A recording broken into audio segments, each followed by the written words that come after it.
Eu gostaria de conversar um pouquinho a respeito deste tema, aprendendo a ver a vida do ponto de vista de Deus.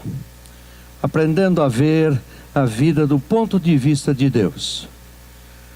Nós vamos basear essa mensagem num texto que está na carta de Paulo aos Colossenses. Não tem primeira não, é única, aos Colossenses, capítulo 1, versículos 9 e 10. A versão que aí está é uma versão das cartas às igrejas novas. Essa versão, ela existiu lá pelos anos 60, 70, ela não foi reeditada, mas creio que nesse texto que queremos trabalhar, ela tem algumas coisas que a tradução é mais própria para aquilo que nós queremos trabalhar.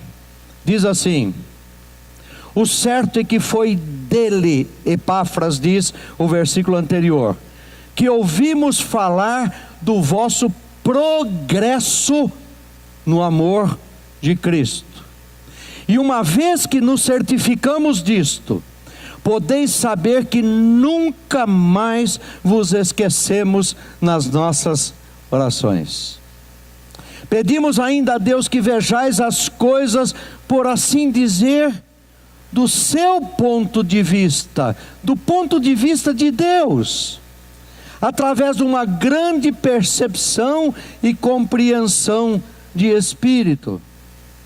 Rogamos também para, na vossa vida exterior, que é visível aos homens, possais dar crédito ao nome do Mestre, e para que lhe deis alegria ao coração, produzindo frutos verdadeiramente cristãos, com um conhecimento de Deus cada vez mais profundo.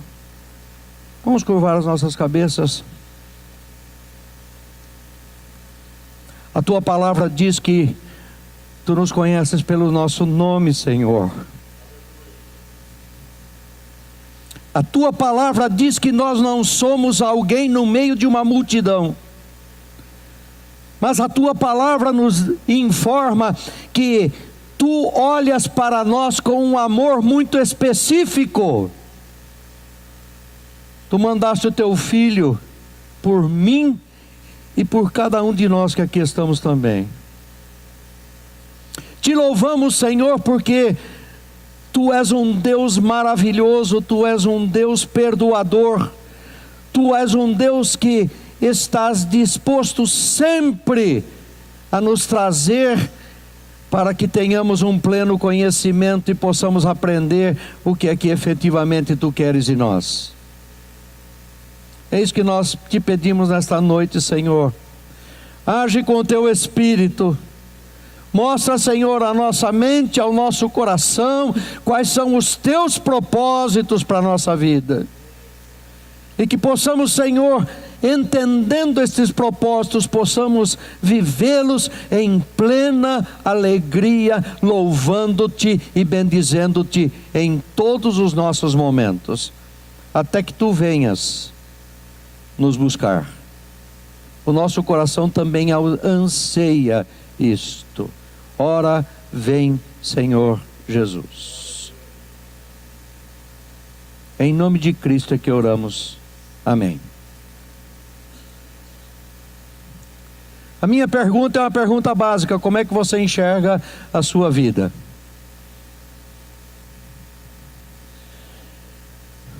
Há algumas maneiras com as quais a gente normalmente enxerga a vida. Nós podemos enxergar a vida como um grande desafio. Nós podemos enxergar a vida como uma coisa que simplesmente acontece, nasce, cresce, vive, morre e ficou tudo por aí mesmo. Podemos enxergar a vida como uma sucessão de alguma coisa que nós precisamos necessariamente alcançar. Colocamos os nossos sonhos, colocamos os nossos alvos, E algumas vezes nesses sonhos, esses alvos, quando nós não alcançamos, nós entramos em parafuso. Nós entramos em depressão, nós entramos naquela situação assim que parece que tudo está no avesso, nós não conseguimos enxergar absolutamente nada que seja significativo para a nossa vida.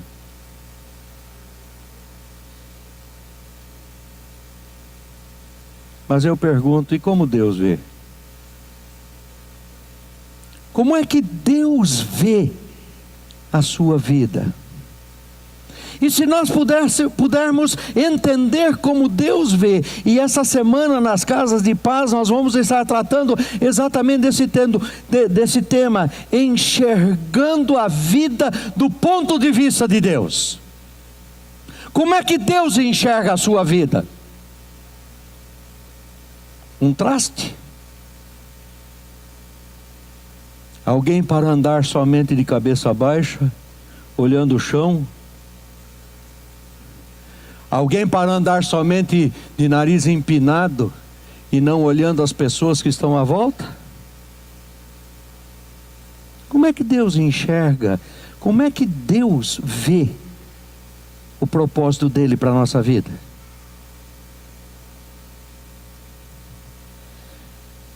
Na análise desse texto, algumas coisas eu observo. Em primeiro lugar, eu observo que Paulo faz aqui uma oração. E nesta oração que Paulo faz, eu descubro que a oração, não só aqui, mas a oração sempre nos liga aos propósitos de Deus. Sabe por quê? Porque quando nós estamos ligados no próprio Deus, é aí que nós podemos realmente saber o que Ele quer de nós. Como é que Ele enxerga? O que Ele tem como propósito para a nossa vida? Mas é engraçado que a oração, em primeiro lugar, o texto fala que ele ora incessantemente. Nunca mais vos esquecemos nas nossas orações. Se você é igualzinho ao meu, algumas vezes eu falo assim: irmão, eu vou orar por você. Quando eu chego em casa eu já não lembro mais. Vamos ser sinceros, vamos lavar um pouquinho a nossa alma aqui. Não é verdade isso? Algumas vezes nós colocamos como propósito buscar a Deus em razão de algumas necessidades de algumas pessoas. Quem sabe nós fazemos isso 1 ou 2 dias, né? Mas o texto diz assim: graças a Deus que é Pai de nosso Senhor Jesus Cristo, que oramos sempre por vós, porquanto ouvimos da vossa fé em Cristo Jesus. A primeira coisa é estar orando incessantemente. Paulo diz isso numa das suas cartas: orai de vez em quando você lembrar. Orai sem cessar. Orai sem cessar. Mas uma das características que eu observo aqui também é que é orar por vós. Paulo está orando sempre por vós. Desculpe-me se vocês são também iguais a mim, eu acabo descobrindo uma coisa em mim mesmo. Muitas vezes as minhas orações são para que Deus atenda às minhas necessidades, os meus sonhos, as minhas preocupações. Eu descubro lá em Jó um negócio interessante que diz assim: e Deus depois de toda aquela desgraceira que Jó viveu, lá diz assim: e Deus mudou a sorte de Jó quando ele passou a orar pelos outros. Vejam, um dos propósitos de Deus, e isso está no grande mandamento que o Senhor Jesus Cristo deu: amar a Deus sobre todas as coisas e ao próximo como a si mesmo. Quando eu estou orando pelo meu próximo, eu também estou exercendo este amor. orar incessantemente por vós. Deus, o negócio é o seguinte, aliás, eu quero fazer uma correção, nem sei se ela está aqui, mas hoje de manhã eu falei que muitas vezes a gente tem propósitos, e um dos propósitos que eu disse foi que a Deise e do Marquinhos, eles criaram lá, tem um propósito de um empreendimento que eles estão fazendo, e pode ter dado a intenção de que eles não deveriam orar por aquilo. Mas sabe o que acontece? Se todos nós estivermos orando por eles, vai ser muito mais do que eles orando por si mesmos. Percebem isto? Quando nos despojamos das nossas entranhas e olhamos os demais, aí nós estamos orando por vós. Uma terceira característica, ele diz assim: pedir, e eu estou pedindo para que vocês sejam cheios. A palavra cheio aqui, olha, esse copo aqui está cheio? Tá, mas não está, né? Não é verdade? O copo está cheio, mas ele está cheio. A palavra que aparece ali no original não é esse cheio pela metade, 3/4 e qualquer coisa parecida. É cheio de transbordar. Que sejais cheios, por assim dizer, de tudo aquilo que Deus tem preparado para nós. Sabe? Pedimos que sejam cheios. Para quê? Para que nós possamos estar olhando as coisas do ponto de vista de Deus. Ora, isso também nos traz, eu já vou falar do conhecimento, da plenitude do conhecimento de Deus já novamente. Mas eu reconheço ali que também há um conhecimento, esse conhecimento nos liga aos atos de Deus. Sabe o que acontece? Quando nós estamos orando, e nós estamos orando pelos outros, muito mais do que por nós mesmos, há uma coisa que acontece em nós, é que nós nos ligamos naquilo que Deus está fazendo e aquilo que Deus está se propondo a fazer pelo ser humano. Eu disse que esses dias eu fui assistir ao filme Paulo, Apóstolo de Cristo, que está passando aí no cinema. Eu nem me lembrava que estava fazendo isso, mas de repente, mexendo, eu fui chamado a atenção para isso. Eu falei, eu vou assistir a esse filme.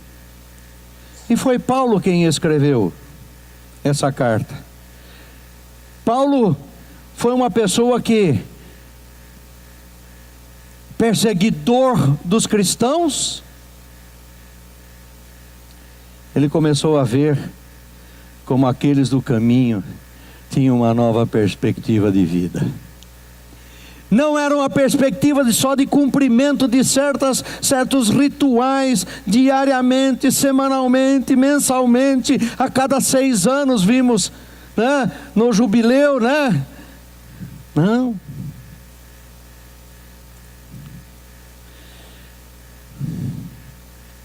Toda a sabedoria é aquilo que nos traz esse conhecimento.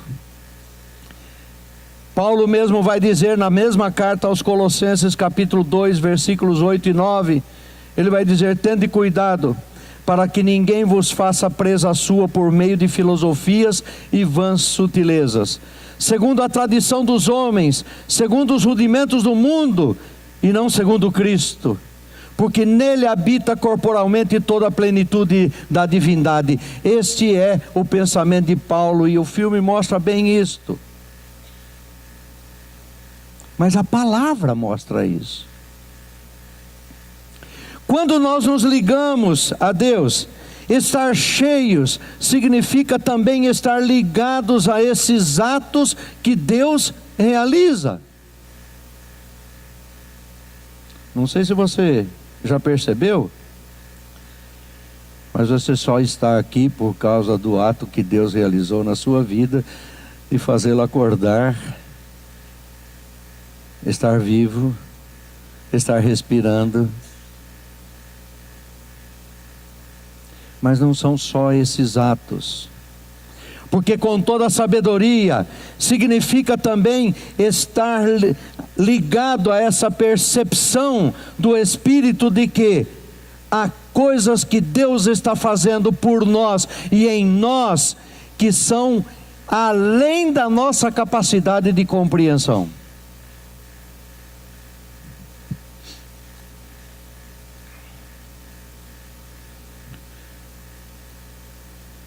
Me permitam fazer uma coisa particular agora.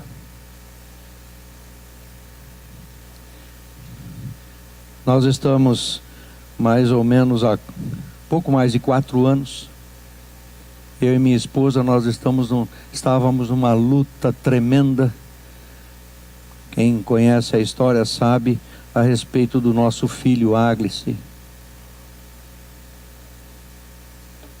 Em função de cirurgias,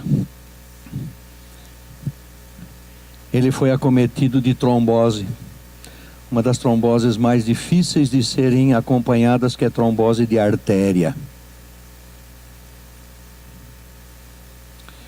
Clamamos, pedimos, não é porque era nosso filho, não.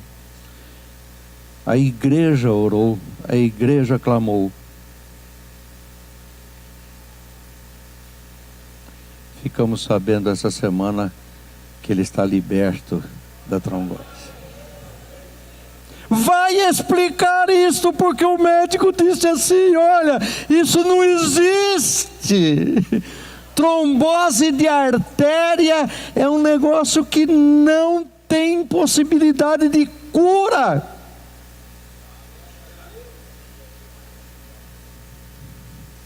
Essa é a percepção do Espírito que a gente precisa ter, de que há coisas que Deus realiza na nossa vida, que elas são inexplicáveis aos olhos nossos, mas também por intermédio de uma inteligência espiritual.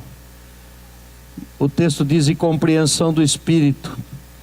O texto em Colossenses, Paulo vai dizer o seguinte: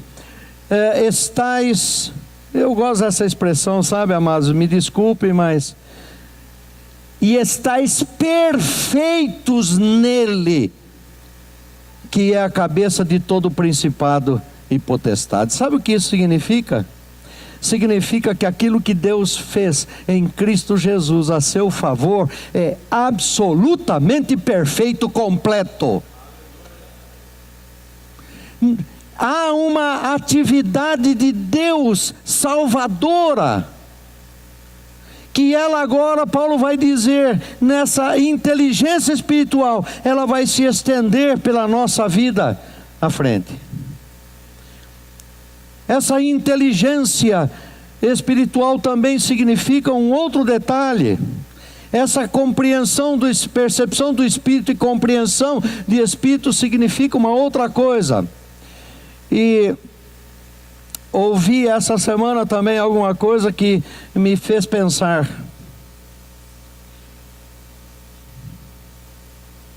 Algumas vezes nós somos tomados de pensamentos, nós somos tomados do que se chama de mente tóxica. E nessa mente tóxica nós somos envolvidos por pensamentos, nós somos envolvidos por palavras e nós somos envolvidos por situações que contaminam e fazem com que... Vocês nunca tiveram uma intoxicação, não? Vocês nunca comeram aquela maionesezinha nos 36 graus de Ribeirão Preto no domingo à tarde? E você ficou pelo menos uns 3 dias lembrando daquilo?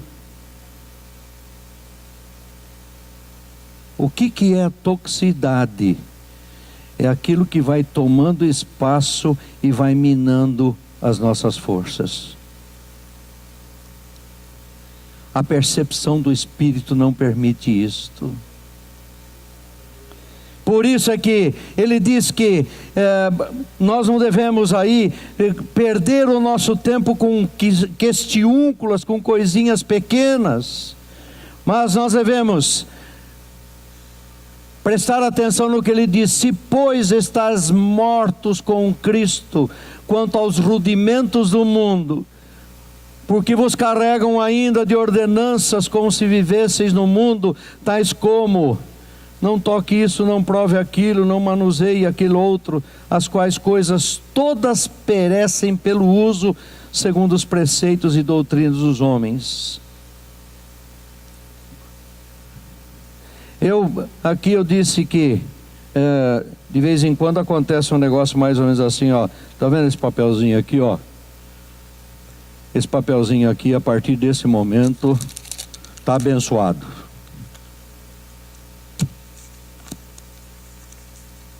Tô abençoado. Gente, esse troço aqui é papel, tá?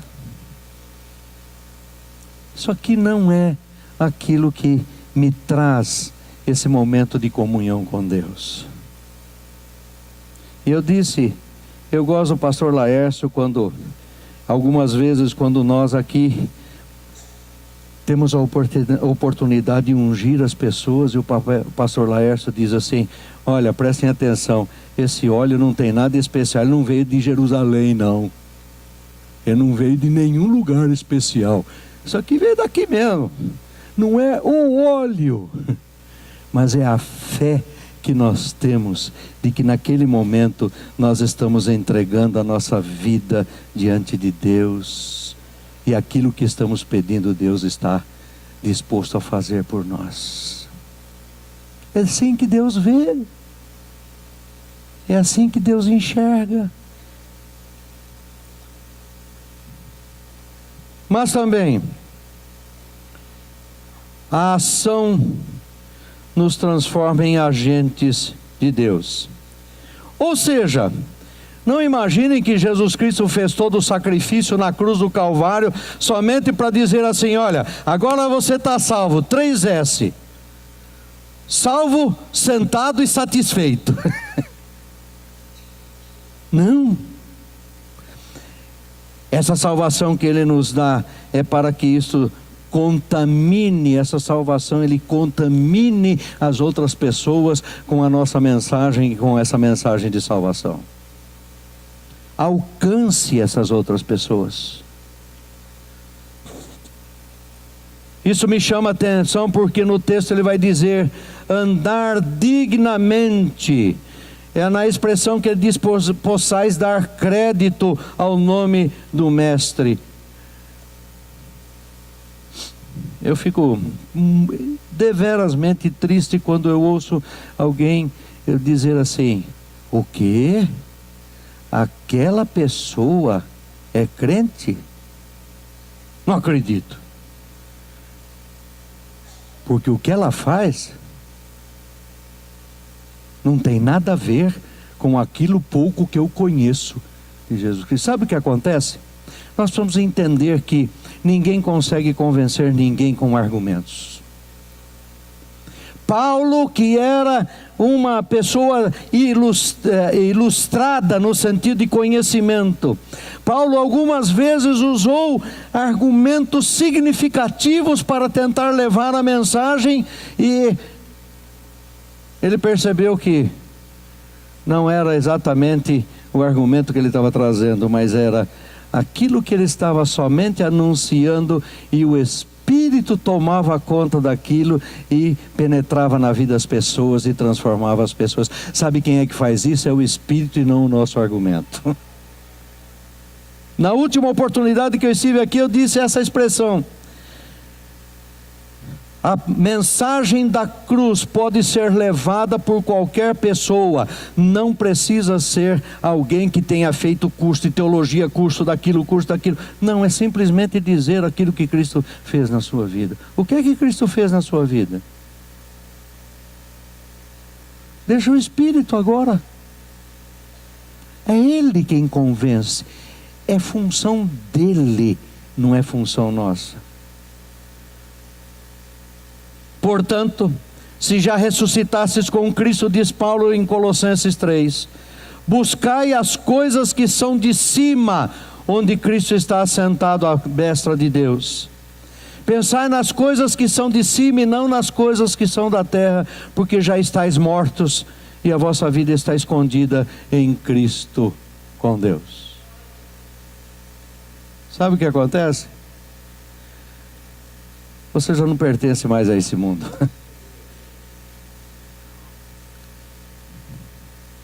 Você está fisicamente, você está psicologicamente ainda aqui, mas o seu espírito, ele está buscando as coisas do alto, e porque você está buscando as coisas do alto, existe a forma de Deus ver a vida para você, é andando dignamente, honrando o nome do Mestre.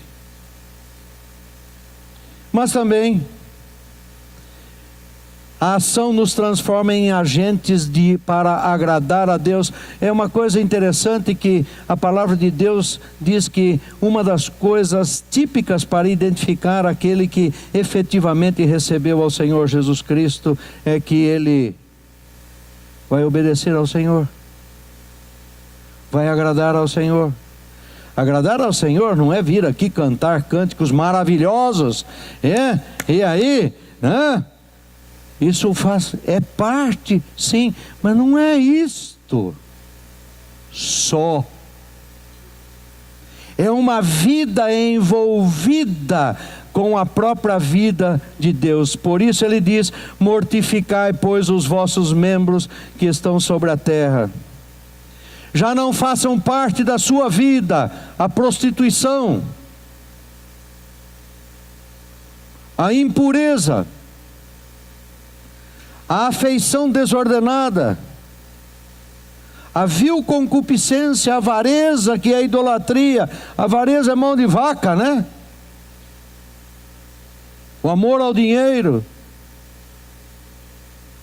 pelas quais coisas vem a ira de Deus sobre os filhos da desobediência, nas quais também em outro tempo andastes quando vivíeis nelas. Mas agora, despojai-vos também de tudo. O que é esse tudo que ele diz que nós devemos nos despojar? Da ira. Você ira? Você fica nervoso com as coisas? Ainda bem que eu estou falando aqui, minha mulher não está olhando para mim, tá? Porque ela me conhece, ela sabe que algumas vezes a gente se envolve. Deixa de lado a ira, a cólera,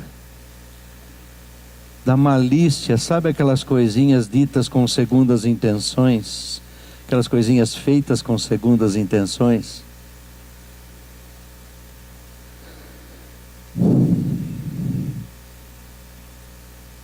Também deixai de lado tudo aquilo que fazia parte da sua forma anterior de andar. Palavras torpes. Palavras torpes significariam mais ou menos palavras de baixo calão, palavras que denigrem aquela pessoa que está falando e aquela que está sendo atingida. Na maledicência, é a nossa famosa e conhecida e querida, amada fofoca.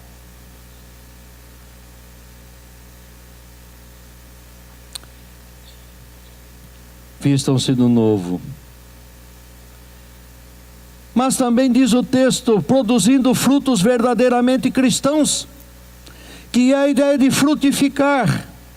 Ou seja, em outras palavras, significa a paz de Deus, para a qual também fostes chamados em um corpo, domine em vossos corações e sede agradecidos.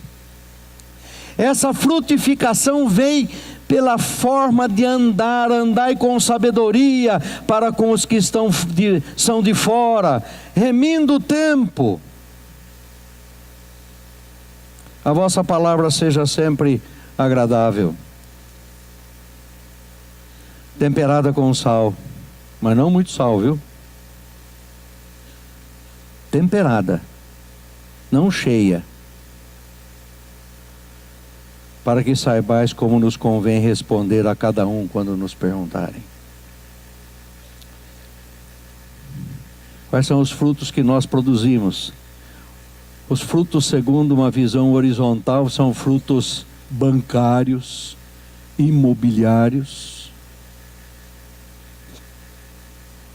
São frutos que nós trazemos no nosso corpo em termos de demonstração que nós estamos por cima da carne seca.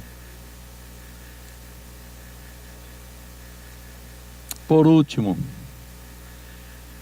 crescer no conhecimento. A ação nos transforma em agentes de crescimento no conhecimento cada vez mais profundo.